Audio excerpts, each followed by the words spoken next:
Welcome to this guided meditation where we're going to meet and work with the Norse gods. You find yourself in an old creaking wooden ship.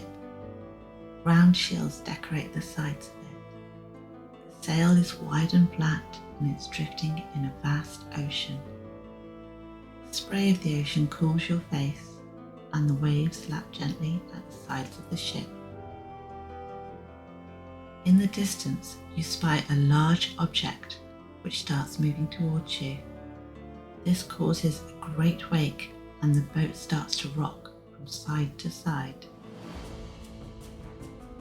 As the object moves closer, you see it's a creature of some sort. It dips beneath the waves and again you are left with feeling preoccupied with what it is.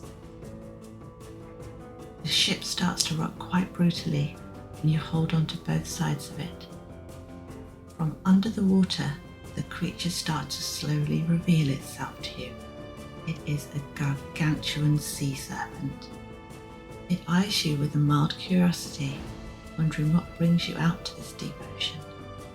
Nobody ventures out this far, and he has not seen a visitor since his last meeting with Thor, where he found himself on the end of his fishing hook. For this is Jormungandr, the serpent who encircles the world and one of the children of Loki. Paying closer attention to this giant beast, you realise that his tail is entering his mouth, but this serpent is an Ouroboros. He has no real beginning and no real end. He is the representation of the eternal cycle of life, death, and rebirth. This is why he's come to be with you today, for this is the journey we will be travelling on. So we start our journey with life. Are you living your life to the fullest now? I want you to lie back on the boat and stare at the stars. You need not have any fear over Jormungandr as you do this, for he's simply here to observe and means no harm. So rest gently on the boat, let the lapping waves soothe you, and look up to the stars, the expanse of the universe, and think about what you would like to change about your life. Let's start pulling up those thoughts now.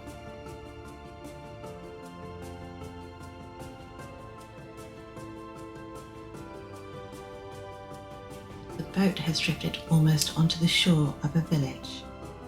You climb out of the boat and land ankle deep in cool water. Your feet sink into the mud here and you start walking into the village. There are pathways made out of planks. The village is full of small houses made of wood. Their roofs are either thatched with straw or thick turfs of grass with branches and reeds. Some of the buildings have carvings jutting out from the roofs of fierce dragons. They could even be representing Jormungandr. It is hard to tell in this dim light. You see a larger building up ahead, a longhouse which seems to be in the centre of the village. The longhouse has bowed walls that form a ship-like outline. There are round shields on the walls that look like they were on the boat. This house seems like it would belong to the king of the village. You venture inside and there is a large wooden table and an oblong fireplace which has a pig roasting in it. You venture over to the wood fireplace to warm yourself. A man starts to approach you. He pulls up a chair and beckons you to sit with him by the fireplace.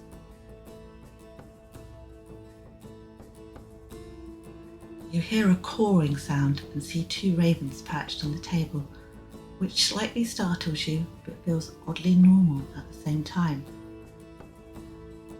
Two wolves come and curl up around the feet of your companion. You have no fear from them. This feels like the man and his companions have travelled together for many years. Taking your attention to the old man, you see he's wearing a long cloak and a broad hat. He has a long beard and is carrying a spear. Perhaps the most striking thing about him is the fact he only has one eye. For this is the god Odin, the All-Father. He notices you looking at his eye and tells you the story of how he came to lose it. At the beginning of things, before there was any world or sun, moon and stars, there were giants. These were the oldest creatures that ever breathed. They lived in Jotunheim, the land of frost and darkness, and their hearts were evil. Next came the gods, the good Aesir, who made earth and sky and sea, and who dwelt in Asgard above the heavens.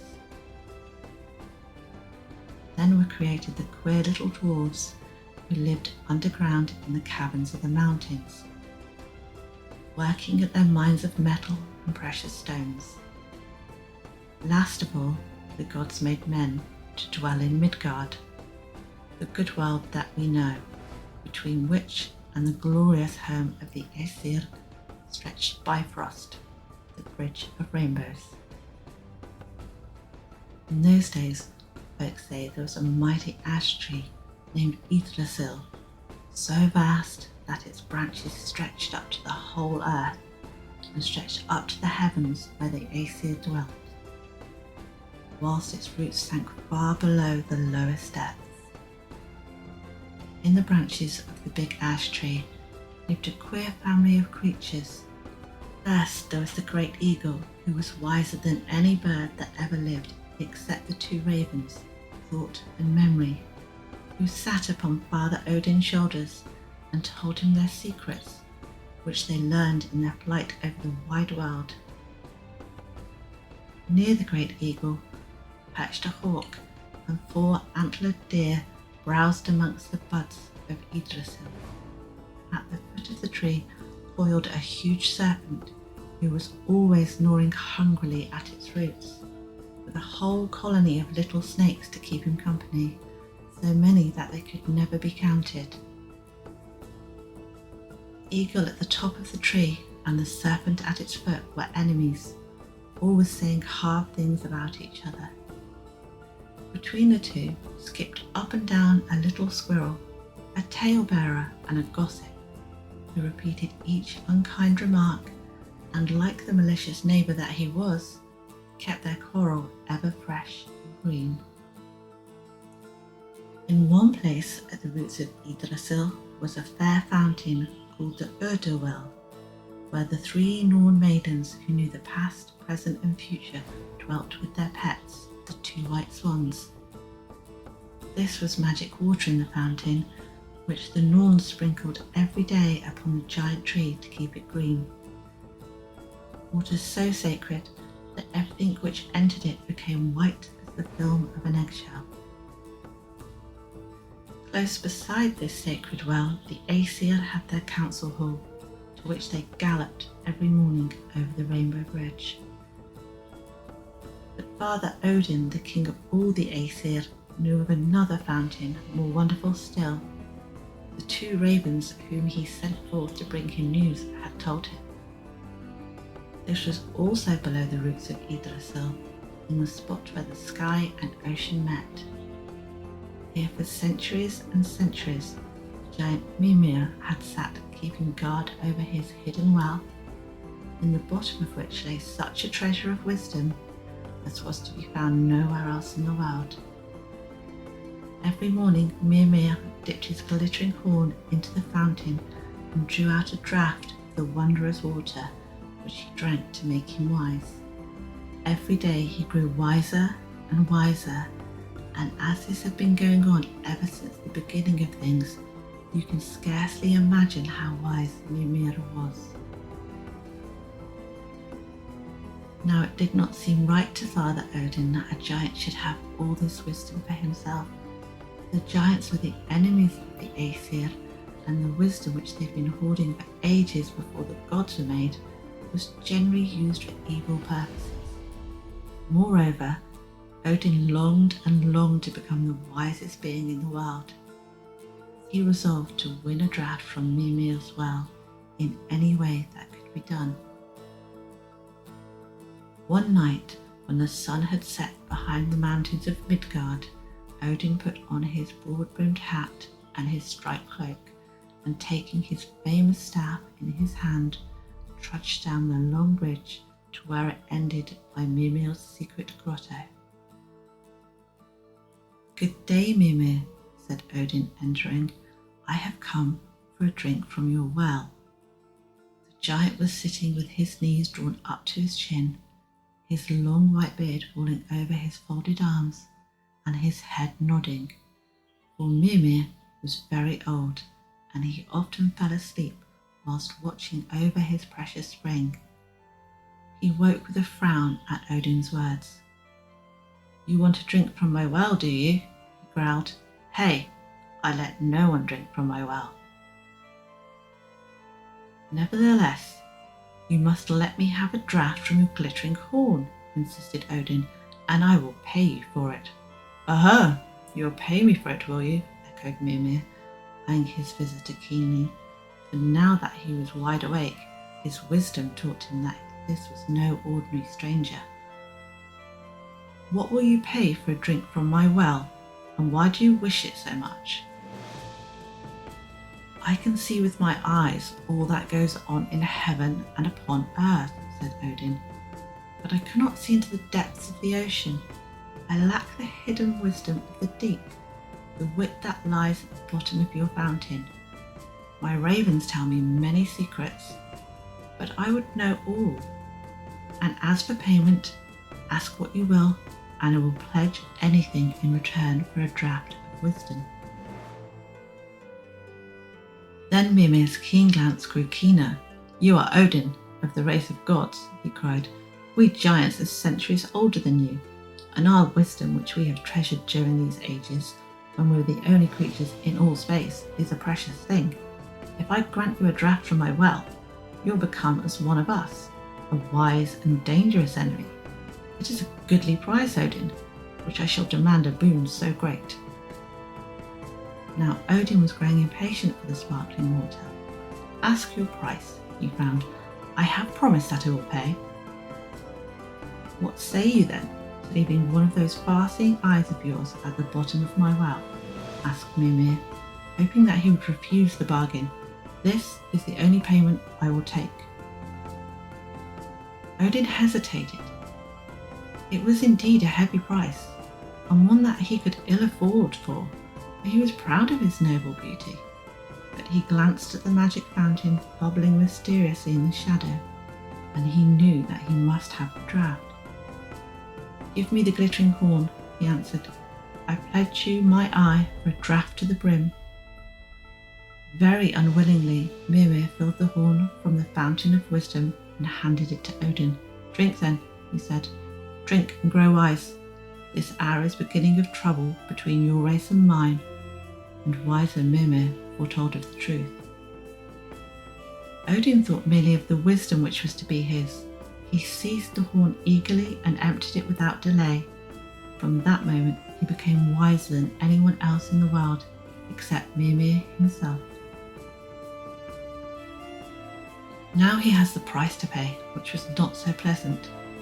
When he went away from the grotto, he left at the bottom of the dark pool one of his fiery eyes, which twinkled and winked up through the magic depths like the reflection of a star. This is how Odin lost his eye, and why from that day he was careful to pull his grey hat low over his face when he wanted to pass unnoticed. For by this oddity folk could easily recognise the wise lord of Asgard.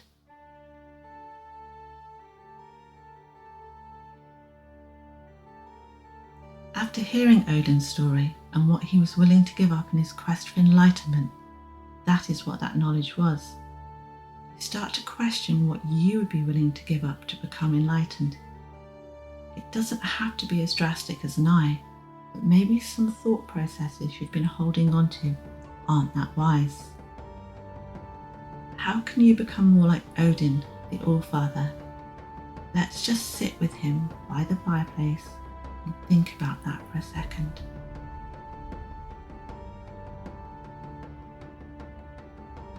Your time with Odin is coming to an end now, and you bid him and his companions farewell and make your way to the doorway of the Longhouse, the dwelling of both kings and gods. You walk away from the village and through the grassy lands until you find yourself in an open meadow. There are 12 standing stones which form a perfect circle, and you see a woman standing in the centre of them. She is possibly the most beautiful woman you have ever seen, with long red hair, some of it loose hanging down her back and some in braids. This hangs down over a cloak made entirely of falcon feathers. There is a necklace glinting around her neck, which seems to be made of fire and is glowing. She turns to look at you, her cloak looking like it might take flight as she does. She fixes her stunning eyes on you and gives you a warm smile, welcoming you to be in circle with her. This is the goddess Freya, the goddess of love and beauty, but also of war and magic. She gestures to you to come and sit with her for a while. Freya is very adept in the magics of old, and some say she even taught Odin how to work his magic, so being in circle with her is a great honour. She is a grid weaver and could change destiny, the past, present and future, and she is willing to help you work on this today. She can help you shape your future, making the transition to the new one more graceful. She is a fierce warrior and can help to bring this side out in you. Do you want to recreate some areas of your life? Has life felt like a battlefield for you recently? Because sometimes our struggles can feel that way. Freya is a seer of all, and she knows what you need to change. If you let her, she will weave her magic and strip away all that is no longer serving you. Do you want to embrace your inner warrior? We all have one inside of ourselves. It's just sometimes it's been buried so deep that we forget it's there. Being the goddess of love, Freya also has a lesson to teach you. Do you truly love yourself? Do you put your needs first? It's not selfish to put our needs in front of the needs of others. If we constantly give and give, we do not have anything left when people do need us. Freya urges you to give wisely and only enough that you can spare. Sitting in circle with Freya, she urges you to look at all the places where you're not taking care of yourself. If you want to truly love others, you must love yourself first. She wishes for you to remember your inner warrior, to embrace it and keep it with you always. If you feel you are ready to cross that bridge, let Freya guide you. She wraps her arms around you and shapeshifts into a giant falcon. She flies with you up into the dark night skies, away from the ocean and the land and into the heavens above. When she lands, you realise you're on top of a sharp black cliff. It is a vertical drop, and below it is simply nothing. You cannot see land below it. It is a dark black void. Freya turns back into the beautiful woman and looks at you. She has taken you as far as she can, and now the choice is down to you. You have some decisions to make. Think back to our time with Jormungandr. Are you living your life to the fullest now? What did you want to change about your life? You need to revisit that now and decide if you want to change. Now think about your time with Odin. What thought processes you've been holding on to that aren't that wise? How can you become more like Odin, the All-Father? What do you need to become enlightened? Finally, to the beautiful Freya. Where are you not loving yourself? Where are you letting your needs not be met? Where do you need to become the warrior in your life? Are you ready to make these changes? At the start of this journey, I told you it would be about death and rebirth. It's the leap of faith you need to take and journey into the void. To rid yourself of all the burdens you've decided you no longer need, you need to be reborn. The only way to do that is to jump. I want you to make that decision now, for you will be leaving the old you behind once you jump. If you're ready to do this, I want you to step back from the cliff edge and get ready to run at it. It should not be done meekly or mildly. It should be done like the warrior you are, charging into battle with a cry. So step back from the edge now, a good way back. Take a few deep breaths and charge, leap, fly. You start to drop into the void, and just like the Ouroboros, the snake, you start to shed your skin. It peels away from you as you fall. You feel no fear, for just like energy, you are not ending, just transforming. As the old layers fall away, new layers are already starting to form. As you fall further, your old life slips further and further away from you. It will soon be nothing but a distant memory. You are becoming stronger. You are now a warrior. You fought for this life you're about to start living. It's time to rise. Rise into all you can be. You feel strong arms grab you around the waist, and you find yourself sat in front of Freya on a winged horse flying upwards now. This is Freya, not as you met her, but the leader of the Valkyrie. As you look around, you see a whole host of women behind her. You are riding with the Valkyrie now, like the warrior you were born to be. Up through the realms, upwards rising with these women who have rose before you, towards Valhalla. You land just outside a great hall. You get down from the beautiful winged horse and look back at Freya. She looks so fiercely proud of you. You did exactly what you needed to do. You walk towards the hall and open the huge doors. As the doors open, there's a huge banquet on a giant table. It is covered with all the food you can imagine. Meads and wines are laid out for your arrival. Tonight we will dine with our ancestors in the great hall of Valhalla. The seats are all taken and they've been waiting for you. It's time for you to take your seat at the table as the warrior you are. Fierce battles have been fought by you to get here. There are gifts, memories, and past lives here. One of your ancestors steps forward and he gives you a symbol. This could be a rune or some other sign you may recognize.